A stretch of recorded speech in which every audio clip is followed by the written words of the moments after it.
1936 সালে 13ই জুন উত্তরা সিনেমায় অন্নপূর্ণার মন্দির নামে একটি ছবি মুক্তি পেল। দর্শকদের মধ্যে ছবিটা নিয়ে যত না হইচই পড়ল, তার থেকেও বেশি পড়ল ওই ছবির নতুন নায়ককে নিয়ে। নায়কের নামটিও বড় অদ্ভুত, ছবি বিশ্বাস।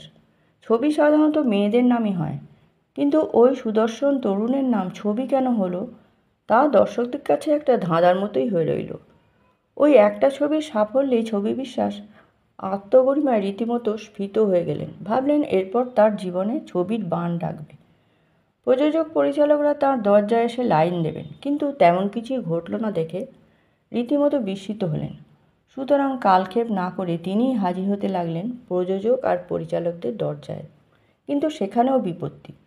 ছবি বিশ্বাস যখন নতুন সুযোগের জন্য এই দরজায় ওই দরজায় ঘুরে বেড়াচ্ছেন, তখন একদিন সবিস্ময়ে আবিষ্কার করলেন এক ভদ্রলোক নাকি তাঁর অভিনয়ের এমন দুর্নাম করে বেড়াচ্ছেন যে তার পক্ষে আর নতুন সুযোগ পাওয়া সম্ভব হচ্ছে না। দু একটা প্রায় হওয়া কাজও ছিটকে বেরিয়ে গেল ওই অচেনা এবং অধিকা ভদ্রলোকের বিরূপ মন্তব্যে। খোঁজ নিতে গিয়ে জানতে পারলেন ভদ্রলোকের নাম নৃপতি চট্টোপাধ্যায়। ছোটোখাটো কমেডি রোলে অভিনয় করেন, কিন্তু বড় বড় প্রযোজক ও পরিচালকরাও তাঁর মতামতের গুরুত্ব দেন। কিন্তু ছবি বিশ্বাসের তখন একমাত্র কাজ হলো নতুন সুযোগের সন্ধানে ঘুরে না বেরিয়ে সর্বাগ্যে নৃপতিবাবুকে খুঁজে বার করা। খুঁজেও পেলেন। কালী ফিল্ম স্টুডিও থেকে একদিন বেরিয়ে আসছেন এমন সময় এক ভদ্রলোক দূর থেকে চিনিয়ে দিলেন নৃপতি চ্যাটার্জিকে। ছবিবাবু তাকিয়ে দেখলেন প্রায় 6 ফুট লম্বা, রোগা পটকা, আজানুলম্বিত বাহু, কথা বলবার সময় বকের মতো গলাটা এগিয়ে পিছিয়ে আসে। আশ্চর্য, এই রোগা লিকলিকে কমেডিয়ানটির এত ক্ষমতা! দেখা যাক। ছবিবাবু এগিয়ে গেলেন সেই দিকে। নৃপতিবাবুর কাছাকাছি হয়ে বললেন, এই যে শুনুন। নৃপতিবাবু কার সঙ্গে যেন কথা বলছিলেন। ছবিবাবুর ডাকে তাঁর দিকে ফিরে তাকালেন। মুখে একটা রহস্যময় হাসির ঢেউ খেলে গেল। জিজ্ঞাসা করলেন, আমাকে বলছেন? ছবিবাবু বললেন, আগে হ্যাঁ, আপনার সঙ্গে আমার কথা আছে। নৃপতিবাবু বিস্ময়ের ভান করে বললেন, আমার সঙ্গে? তা বলুন। ছবিবাবু বললেন, এখানে নয়, একটু নিরিবিলি চাই। নৃপতিবাবু একবার ছবি বিশ্বাসের মুখের দিকে ভালো করে তাকিয়ে দেখে নিলেন। তারপরে ঢোলা পাঞ্জাবির হাতা দুটো গুটিয়ে নিজের মাসুল দুটো ফোলাবার চেষ্টা করলেন। একটুও ফুলল না। তখন হাত দুটো টেনে নিয়ে বললেন, ওই দিকে চলুন। ছবি বিশ্বাসকে নিয়ে একটু তফাতে একটা গাছের ছায়ায় নিরিবিলিতে এসে দাঁড়ালেন নৃপতিবাবু। তারপর বললেন, এবার বলুন। ছবিবাবু বেশ রাগত কণ্ঠেই বললেন, আমার পেছনে এইভাবে লেগেছেন কেন? নৃপতি চ্যাটার্জি তার লম্বা শরীরটা ঝুঁকিয়ে ছবি বিশ্বাসের পেছন দিকটা দেখে নিয়ে বললেন, কই লাগেনি তো। ছবিবাবু বললেন, ঠাট্টা রাখুন, এভাবে চারদিকে আমার বদনাম করে বেড়াচ্ছেন কেন? নৃপতিবাবু এবার গম্ভীর কণ্ঠে বললেন, বদনাম করার মতো কাজ করছেন, তাই বদনাম করে বেড়াচ্ছি। ছবি বিশ্বাস বিস্মিত কণ্ঠে জিজ্ঞাসা করলেন, বদনাম করার মতো কাজ করছি আমি? কই, আমার তো কিছুই মনে পড়ছে না। নৃপতি চ্যাটার্জি বললেন, বদনাম করার মতো কাজ নয়? অন্নপূর্ণার মন্দিরে যা অভিনয় করেছেন, সেটা কি সুনাম করার মতো? ছবি বিশ্বাস চোখ কপালে তুলে বললেন, বলেন কি মশাই, দর্শকরা আমার অভিনয়ের প্রশংসা করছে, খবরের কাগজেও খারাপ কিছু লেখেনি, তা সত্ত্বেও আপনি বলবেন আমার অভিনয় বাজে? নৃপতিবাবু বললেন, আপনি নিজেই ভেবে দেখুন না বাজে কিনা।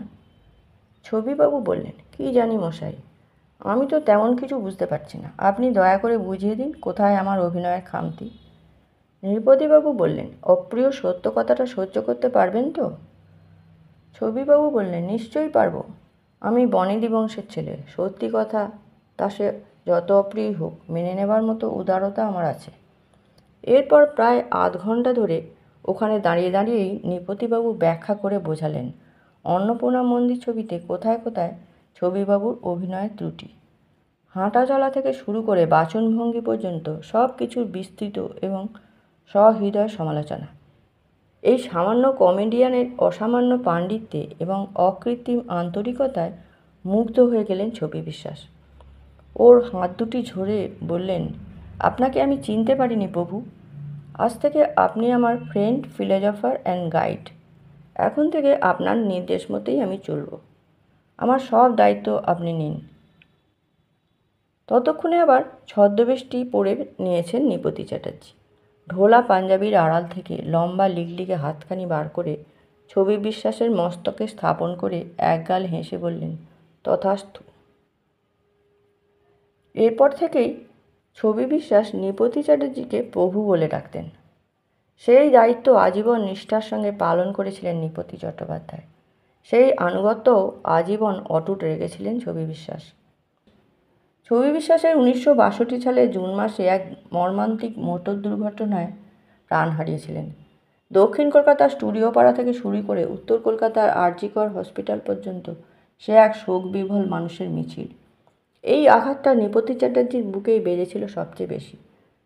ছবি বিশ্বাসের মৃত্যু সংবাদ পাওয়ার পর নৃপতি চ্যাটার্জি সেই যে শয্যা নিয়েছিলেন, অনেকে ভেবেছিলেন সেইটাই বোধহয় তার শেষ শয্যা। ছবিদার মৃত্যুতে শোকবিহ্বল হয়েছিলেন অনেকেই, কিন্তু নৃপতি চ্যাটার্জির মতো কেউ নয়, বললেন গল্পের লেখক। অনেক দিন ধরে জমে মানুষের টানাটানির পর অনেক চেষ্টায় সেবার নৃপতিবাবুকে সুস্থ করে তোলা গিয়েছিল, কিন্তু তারপর থেকে নৃপতি চ্যাটার্জি আর আগের ফর্মে ফিরে পাওয়া যায়নি। হাসি আর রসিকতা যেন তার কাছ থেকে চিরতরে বিদায় নিয়েছিল। বাঁচতে হয় তাই বেঁচে আছেন, কাজ করতে হয় তাই করেছেন, খেতে হয় তাই খাচ্ছেন, জীবন সম্পর্কে যেন সব কিছুই হারিয়ে বসে আছেন তিনি। নৃপতি চ্যাটার্জির জুবিলি পার্কের বাড়িতে ছবি বিশ্বাসের জন্য আলাদা একটা বিছানা নির্দিষ্ট ছিল। ছবি বিশ্বাস যখন নৃপতিবাবুর বাড়িতে আসতেন তখন ওই বিছানায় বসতেন, খেতেন, শুতেন। ছবি বিশ্বাসের মৃত্যুর পর নৃপতি চ্যাটার্জি ওই বিছানায় কাউকে বসতে দিতেন না। একবার ওর গৃহে রাত্রিবাসের সময় লেখক ওখানে বসতে গিয়েছিলেন। সঙ্গে সঙ্গে চিৎকার করে উঠেছিলেন নৃপতি চ্যাটার্জি, ওখানে নয়, ওখানে নয়, ওটা ছবির বিছানা, আমি নিজেও ওখানে বসি না। বোঝা গেল নৃপতিদা ছবি বিশ্বাসের ব্যবহৃত ওই বিছানাটিকে স্মৃতিচিহ্নের মর্যাদা দিতে চান। লেখক তখন জিজ্ঞাসা করেছিলেন, আচ্ছা নৃপতিদা, আপনি ছবিদাকে অত ভালোবাসেন, তাহলে অন্নপূর্ণার মন্দির রিলিজের পর ওর নামে অত নিন্দেবন্ধ করে বেড়াতেন কেন? একজন নতুন শিল্পী আপনার ওইসব মন্তব্যে ওর কেরিয়ার তো শেষ হয়ে যেতে পারত। বাংলা সিনেমা তো তাহলে কোনোদিনই ছবি বিশ্বাসকে পেত না। কত বড় ক্ষতি হয়ে যেত বলুন তো। নৃপতি চ্যাটার্জি একটু ম্লান হেসেছিলেন, বলেছিলেন, সেদিন ওই ট্রিটমেন্টটা না করলে তো কোনোদিনই ছবি বিশ্বাসকে পাওয়া যেত না। অন্নপূর্ণার মন্দিরে আমি ওর শুটিং দেখেছি, ওর সম্বন্ধে খোঁজখবরও নিয়েছি। বুঝেছিলাম এক টুকরো আগুন হঠাৎ ছিটকে এসে পড়েছে। ওর শিক্ষা দীক্ষা, আভিজাত্য আর ওই সুদর্শন চেহারা, কি অসাধারণ মুখশ্রী, চোখ নাক গোটা 2-3 ছবিতেই চান্স পাবে, তারপর অসৎসঙ্গে পড়ে ওর সর্বনাশ হয়ে যাবে। যার শেষ পরিণতি নিষিদ্ধ পল্লীর কোনো এক বাড়িতে রোগে শোকে দারিদ্রের মধ্যে শেষ নিঃশ্বাস ত্যাগ। আমাদের ফিল্ম লাইনেতে এমন উদাহরণের অভাব নেই।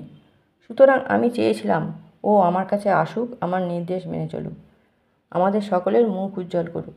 তাই ওই ট্রিটমেন্ট। বলুন ভুল করেছিলাম কি? বলতে বলতে হু হু করে আকুল কান্নায় ভেঙে পড়েছিলেন নৃপতি চ্যাটার্জি। ভালোবাসার কত গভীর হলে এত অশ্রু নিষ্কাশিত হয়। ধন্যবাদ।